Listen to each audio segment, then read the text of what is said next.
la mira, seguimos en BTV, como les anunciábamos. Tito Garcés, buenas noches. ¿Qué tal? ¿Cómo andas? Muy bien, y José López, dirigente de COFE, muchísimas gracias por estar. Un gusto. Los funcionarios públicos están en preconflicto, el gobierno los está apretando duro, se está tirando con artillería gruesa. El 40% labura en serio, el resto hace la plancha, dijo Mujica en estos días. Ustedes vienen de una asamblea que tuvieron ahora, donde se está discutiendo este nuevo estatuto del funcionario público que el gobierno pretende impulsar. ¿Qué se resolvió en la asamblea?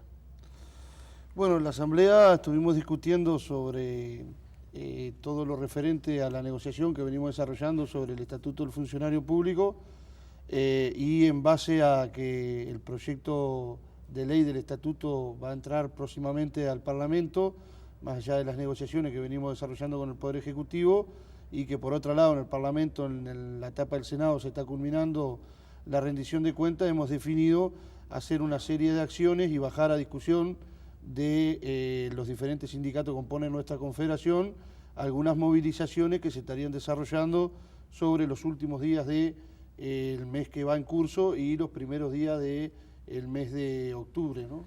Donde justamente lo que está planteado es la posibilidad de un paro general de 24 horas, donde también algunas movilizaciones en torno a la situación que se va a estar desarrollando con el tema de la rendición de cuentas en la etapa del Senado y también algunas actividades que nos permitan de alguna manera generar un hecho político con la posición que nosotros tenemos respecto a el tema del estatuto del funcionario público, con un debate amplio donde la idea es que participe todo el mundo, ¿no? Vamos a ver una placa que tenemos, son apenas algunas bases, bastante más complejo que esto, lo que se está discutiendo, pero ahí vemos ingresos y ascensos por concurso de oposición, méritos y antecedentes.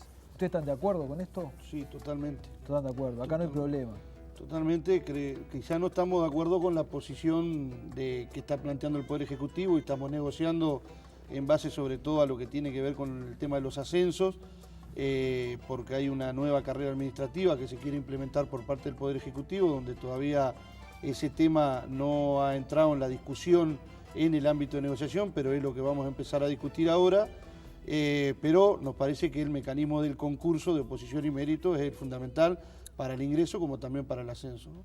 Volvemos a la placa, jornada de 8 horas. Bueno, ahí en realidad hay varias cuestiones. Perdóneme, vamos a repasar y después, porque así no tenemos jornada de 8 horas, trabajar los feriados laborables y Semana Santa, trabajar atención al público de lunes a jueves. Ahora sí podemos venir y repasemos, jornada de 8 horas. Bueno, jornada de 8 horas. El tema es el siguiente, nosotros ya venimos a partir de un decreto del Poder Ejecutivo, el decreto 319, que establecía el aumento de las cargas horarias fundamentalmente al sector profesional, donde el sector profesional cumplía una carga horaria de 4 horas y se le aumentaba a 6 horas, y nosotros lo que planteamos allí, lamentablemente no con éxito, porque el ataque del Poder Ejecutivo fue bastante fuerte en relación a desprestigiar el planteo que hacíamos los trabajadores. En ningún momento los trabajadores decíamos que no queríamos trabajar, que los profesionales trabajaran 6 horas, lo que decíamos que si había habido un acuerdo en gobiernos anteriores donde, porque no había aumento salarial, se definía que se rebajaba la carga horaria para que el valor hora tuviera más valor, si se aumentaba la carga horaria, lo que nosotros planteábamos era que tuviera un correlato en el aumento del salario por las horas. Pero ahora, ¿hubo un acuerdo? No, todavía no. Lo que está establecido es el planteo del Poder Ejecutivo que los nuevos ingresos a la función pública, a partir de que se apruebe el estatuto, van a ser con una carga horaria de 40 horas semanales, porque también hay que decirlo, en el Estado hay muchos trabajadores que trabajan 40 horas semanales, sí, y hay muchos trabajadores que trabajan 48 horas semanales. Pero en principio, los que ahora trabajan 6 horas no cambiarían. Los que están trabajando 6 horas se mantendría esa carga horaria y se modificaría para los futuros ingresos. ¿Los feriados laborables?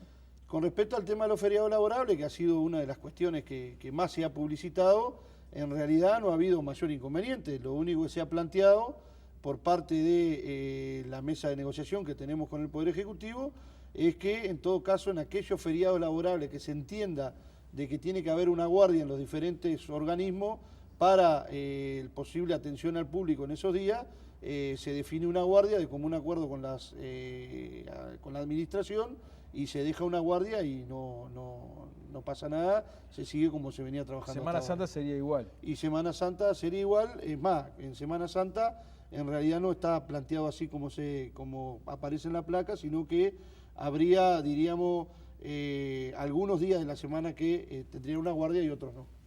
Fito. José lo venía explicando, a ver, puntos de acuerdo que están teniendo con el gobierno, ¿no? Hace un rato, antes del programa, conversábamos también, él nos contaba los puntos de fricción, los puntos de conflicto, ¿no? Y vos nos mencionabas algunos, la definición del funcionario público, y a mí me gustaría que él los desarrollara porque me pareció bien interesante, porque tiene que ver con el conflicto que se viene, con el conflicto que ya están teniendo y con el conflicto que se viene. La definición de funcionario público, el tema de cómo manejar la política salarial, lo que está tratando de hacer el gobierno, por lo que se sabe y por lo que vos nos contabas hace un rato, es tratar de abandonar aquel viejo principio tan importante para los funcionarios de a igual función, igual remuneración, e ir a una política diferenciada, de pagarle más al que labura más, ¿no? Ustedes siguen reivindicando y hay otros problemas, que hay igual función, igual remuneración. Sí, sí. Nosotros básicamente en la discusión del Estatuto del Funcionario Público acordamos con el Poder Ejecutivo discutir en base a 4 ejes. El primero era la definición del funcionario público, Claro. El segundo eran las libertades sindicales, el tercero eran las condiciones de trabajo y el cuarto eje era la carrera administrativa y escala salarial. En el primer punto es donde no tenemos acuerdo con el Poder Ejecutivo. El Poder Ejecutivo tiene una opinión restrictiva del concepto de funcionario público. Dice que funcionario público es nada más que aquel presupuestado en la Administración Central y nosotros entendemos que funcionario público es todo aquel que tiene una relación de dependencia permanente con el Estado. Y esto está fundamentado no solo por nosotros, sino por la jurisprudencia, diríamos, de los académicos más importantes de este país, administrativistas, que desarrollan justamente esa fundamentación de que el concepto de funcionario único es amplio y no restrictivo como lo plantea el Poder Ejecutivo. Lamentablemente, en el ámbito de negociación no hemos tenido acuerdo y bueno, veremos qué es lo que pasa en la etapa del Parlamento, si podemos de alguna manera plantear nuestra opinión al respecto y que prime esa opinión en la discusión parlamentaria. De hecho, dentro del plan de acción que hablábamos anteriormente, la idea es hacer el próximo 27 de este mes, que ya lo publicitamos acá, una actividad donde haya un debate amplio, donde haya panelistas de primer nivel que puedan fundamentar la posición que tenemos los trabajadores. Vamos a invitar a todo el espectro político, a diputados y senadores de todos los partidos. Vamos, por supuesto, a estar los trabajadores y otros trabajadores del sector público que no son de COFE, para de alguna manera generar un hecho político en base a una opinión que nosotros entendemos que está muy bien fundamentada por parte de los trabajadores. Perdón que insista sobre el punto porque a mí me parece importante, porque tiene que ver con la plata pero también con el funcionamiento, y es ese concepto de a igual remuneración. A igual función, igual remuneración. A igual función, igual remuneración. Sí, para nosotros eso es fundamental. Eso no quiere decir que los trabajadores nos neguemos a definir alguna política salarial que tenga que ver con cumplimiento de metas, compromisos de gestión, pero que sean abarcativas para todo el sector de trabajo. De hecho, por ejemplo, está la exclusividad de los funcionarios de la DGI, está algunos compromisos de gestión establecidos, son cosas colectivas, que son absolutamente colectivas. Esto que plantea el Poder Ejecutivo, por eso nosotros hemos querido sacar estos 3 artículos que están en la rendición de cuentas vinculados al Estatuto del Funcionario Público, lo que hacen es generar una situación de caos administrativo muy importante y que aparte es muy contradictorio con lo que el gobierno ha venido planteando durante todo el periodo anterior y gran parte de este periodo, que es corregir las inequidades salariales que hay en la administración, que son brutales. Sí, eso ni que hablar. Ahora, yo sé que es difícil la implementación, pero también es cierto que, digamos, desde la lógica, desde la lógica de quizás de la empresa privada, estamos los 3 en la misma oficina, tenemos los 3 el mismo cargo, pero no, ustedes 2 se rompen el lomo laburando y yo pito y voy a cobrar lo mismo. Bueno, ahí hay otros mecanismos pero hay otros mecanismos para que si un funcionario no cumple con las reglamentaciones vigentes y de alguna manera no se suma al trabajo colectivo que hay en los diferentes sectores de la administración pública, ahí la culpa no es del chancho, sino del que le rasca el lomo. Está bravo para que sancione a alguien por no laburar. Bueno, debería ser así, ¿no? Porque eso habla muy mal de los jerarcas que pone el gobierno, porque como no hay concurso, todos los que están en cargo de dirección son puestos a dedos por el gobierno. Fito, vos decías, los sindicatos siempre o en los últimos tiempos han pensado lo mismo. Acá lo que cambió fue el pensamiento de la izquierda en el gobierno. Yo creo que en este punto sí, ¿no? Yo qué sé, yo estaba haciendo memoria, ¿no? Cuando Tabaré Vázquez gana cuando el Frente Amplio gana la Intendencia de Montevideo y Tabaré Vázquez se transforma en intendente.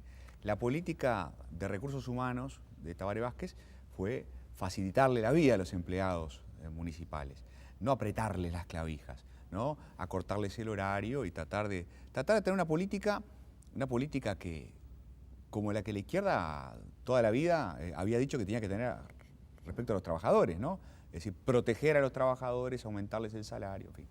Me parece que a medida que fue pasando el tiempo, en la Intendencia pasó claramente, y a medida que pasa el tiempo ahora, cuando la izquierda es gobierno a nivel nacional, la izquierda está tratando de apretar las clavijas de los trabajadores, aumentar la productividad de los trabajadores, tratar de que los trabajadores públicos se manejen con reglas similares a las de los trabajadores privados. Y claro, y creo que este cambio, ¿no? Esta creciente voluntad de apretar las clavijas, ¿no? de aumentar la productividad de los trabajadores públicos, creo que es lo que genera estos conflictos con los trabajadores y con los sindicatos, porque no se esperaron, creo yo, los sindicatos públicos no se esperaron de gobiernos de izquierda que hubiera una política más bien orientada en esta dirección. ¿Es así? Bueno, yo tengo algún matiz con ese pensamiento, ¿no? Fundamentalmente porque también es claro de que ha habido un ataque furibundo por parte del Poder Ejecutivo hacia los trabajadores públicos. Lo que dijo Mujica en su momento en ANCAP, lo que se ha manifestado públicamente. Eso. Esto que tú decías al principio... El 40% labura en serio. Bueno, ¿cuál es la diferencia de eso que dijo Mujica, del 40 y del 60%, con lo que dijo en la calle en su momento? Yo hace como que trabajan, yo hago como que les pago. Sí. ¿Cuál es la diferencia de eso? Entonces... Pero yo voy a eso, José. Me parece que esto lo dice la izquierda ahora y hace 20 años atrás no lo decía respecto a los hace unos años eran socios. Lo dice la izquierda. Me parece que lo dice el núcleo duro del Poder Ejecutivo. Ajá. Que está cercano a la presidencia. Bueno. No sé si toda la izquierda que está en el gobierno piensa lo mismo. De hecho, en muchas de las cosas que nosotros estamos planteando, algunos sectores, hasta públicamente el Frente Amplio, han manifestado el acuerdo con lo que planteamos nosotros. ¿Qué sectores? Por ejemplo, el Partido Socialista, el Partido Comunista, en relación a las cuestiones que nosotros estamos planteando, el concepto del funcionario público, en el tema, por ejemplo, la regularización de los contratos precarios, han tenido pronunciamientos que van en la dirección de lo que estamos planteando nosotros. José, y en política salarial y en este tema de igual función, igual remuneración y rediscutir ese principio, comunistas y socialistas, por ejemplo, ¿qué están diciendo? Bueno, no hemos profundizado mucho en esto, pero yo creo que no van a ser muy diferentes de lo que han empezado toda la vida. Por lo menos eso esperamos nosotros, no sé. ¿Y el MPP? Bueno... porque a nivel sindical el MPP es muy importante también entre los públicos. Bueno, sí. Depende de los sindicatos, claro. Claro, pero no sé, lo cierto es que el Poder Ejecutivo tiene una línea de acción que viene enfrentando fuertemente a los trabajadores estatales, no solo con esto, sino con... yo qué sé, con decretos como el de la esencialidad, como el decreto 401. ¿A qué lo atribuyen? Y yo creo que es a un posicionamiento de determinados sectores del partido de gobierno que está dentro del Frente Amplio, dentro del gobierno, diríamos, que de alguna manera ha comprado el discurso de la derecha. Ha comprado el discurso de la derecha que le marca la agenda y que muchas veces en estos temas, de alguna manera, se han posicionado muy fuerte. Y ahí uno cuando habla demasiado, cuando habla de más, se es prisionero de sus propias palabras. ¿No será que están sintiendo también la presión de la opinión pública que dice yo pago impuestos y quiero que me hagan rendir la plata de la mejor manera? Bueno, eso puede ser, porque en realidad los trabajadores que trabajamos en el sector público, quien nos paga el salario es la población en general. Y yo creo que está bien que la población reclame tener mejores servicios en el Estado. Y los sindicatos, de alguna manera, nosotros profundizamos en ese sentido. O sea, no es que nosotros digamos, no, los trabajadores tenemos que ser todos unos vagos y no hay que hacer nada. No, nosotros tenemos, dentro de cada una de las plataformas que nosotros planteamos, la capacitación y la formación es una de nuestras principales banderas, porque entendemos que a partir de las nuevas tecnologías que hay, a partir de todo lo que tiene que ver con el cambio en la sociedad y en el mundo del trabajo, es necesario que los trabajadores estatales nos vayamos adecuando a todas esas circunstancias. Y para eso la formación y la capacitación permanente, que la reclamamos los trabajadores y que no la plantea el Poder Ejecutivo. Muchas veces, bueno, ahí hay una contradicción entre lo que se dice para la tribuna y lo que se hace concretamente para modificar estas cuestiones en el seno del mundo del trabajo estatal, ¿no? Señora, se nos fue el tiempo. Le quedo muy agradecido por la presencia. Gracias a ustedes. Gracias, Fito. La seguimos. Nos vamos a una tanda y enseguida volvemos.